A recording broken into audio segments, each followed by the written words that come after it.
നിങ്ങൾ കൊടുക്കാനുള്ള തുകയെപ്പറ്റി നിങ്ങളെ ഓർമ്മപ്പെടുത്താൻ കപ്പിബോ എങ്ങനെ ഉപയോഗിക്കാമെന്ന് നോക്കാം. നിങ്ങൾ കൊടുക്കാൻ ഉദ്ദേശിക്കുന്ന തുക എത്രയാണെന്ന് ടൈപ്പ് ചെയ്യുക.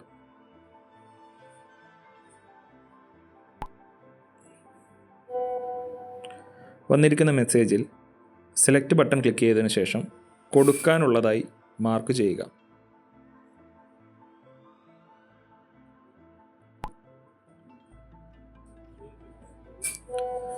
തുടർന്ന് വന്നിരിക്കുന്ന മെസ്സേജിൽ ആർക്ക് കൊടുക്കണം, എപ്പോൾ കൊടുക്കണം തുടങ്ങിയ വിവരങ്ങൾ രേഖപ്പെടുത്തേണ്ടതായിട്ടുണ്ട്.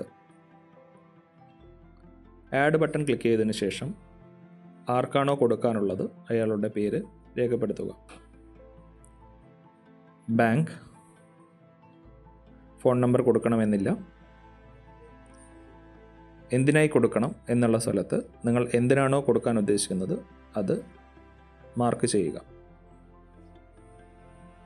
വായ്പാ തിരിച്ചടവ്, നിർബന്ധമായും കൊടുക്കേണ്ട തീയതി മാർക്ക് ചെയ്യുക. ഈ തീയതിയിൽ നിങ്ങൾക്ക് റിമൈൻഡർ ലഭിക്കുന്നതായിരിക്കും.